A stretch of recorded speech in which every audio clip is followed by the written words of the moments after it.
मोरो ख़बर शामिल कर थी। मोरो सिंध में जिता सिंधी अल्ताफ़ सोमरो की रिपोर्ट मुताबिक मोरो शहर के गोठ गुलाम मुस्तफ़ा सोलंकी के मौजूद शख्सियत गुलाम मुस्तफ़ा सोलंकी मोरो प्रेस क्लब पहुंची तो मुझे अबाणी मिल्कियत दी खोखर में 16 एकड़ ज़रिए ज़मीन है जैमें बासा शख्स कब्जो करे छड़ियो कूड़ा केस दाख़िल कराया तपेदार मुख्तियार कार सां मिली भगत करे खाता तब्दील करा छड़िया मुख्य ज़रिए ज़मीन ते अचण वञण खां रोके छड़ियो है। वञण जी सूरत में संगीन नतीजा भोगण जूं धमकियूं ॾेई रहिया आहिनि ज़रिए ज़मीन ते हथियार बंद विहारे छॾिया आहिनि। हिन वधीक चयो त अबाणी मिल्कियत ज़रिए ज़मीन ते कब्ज़े में मिलंदड़ धमकियुनि जूं उदाहूं डिप्टी कमिश्नर नौशर अफरोज़ ऐं ॿियनि बस वारनि खे ॾिनियूं आहिनि, पर हिन वक़्त ताईं मूंखे इंसाफ़ नाहे ॾिनो वियो आवाज़ उथारण ते कूड़ा केस करे मूंखे औलाद समेत क़त्ल करण जूं धमकियूं ॾिनियूं पियूं वञनि। हिन इल्ज़ाम हणंदे चयो त बासर शख़्स सां साबिक़ SSP मोरो पिणु बिट बणियल हुयो जंहिं कूड़ा केस दाख़िल कया ऐं असांखे परेशान कयो। हिन वस वारनि इदारनि खां मुतालबो कयो त मज़कूरा मामले जो नोटिस वठी असांखे इंसाफ़ ऐं तहफ़्फ़ुज़ फराहम कयो वञे।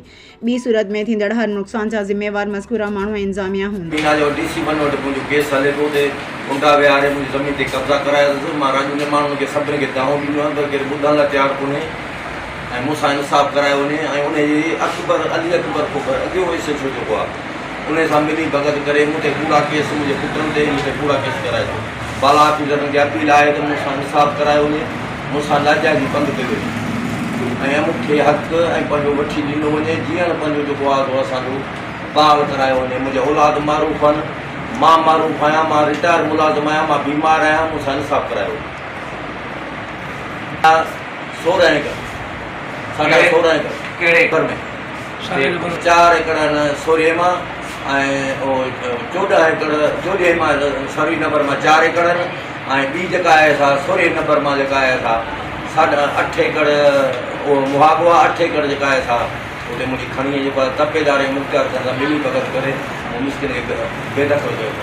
अच्छा अच्छा इहो काश हा ईअं घणो वक़्तु थियो हुनखे 15-16 साल मां रड़ंदो हुउमि सभिनी क़ौमुनि खे मुद्दाऊं ॾींदो पर फ़ैसिले करण लाइ तयारु कोन्हे। मुंहिंजी आहे मूंखे मिले, मुंहिंजी न आहे मूंखे न मिले, पर आमीन 4 वेहनि उहे ॻाल्हियूं कनि किताब रिकार्ड खणी ॾिसनि जेकर मुंहिंजी आहे मूंखे मिले, मुंहिंजी न आहे।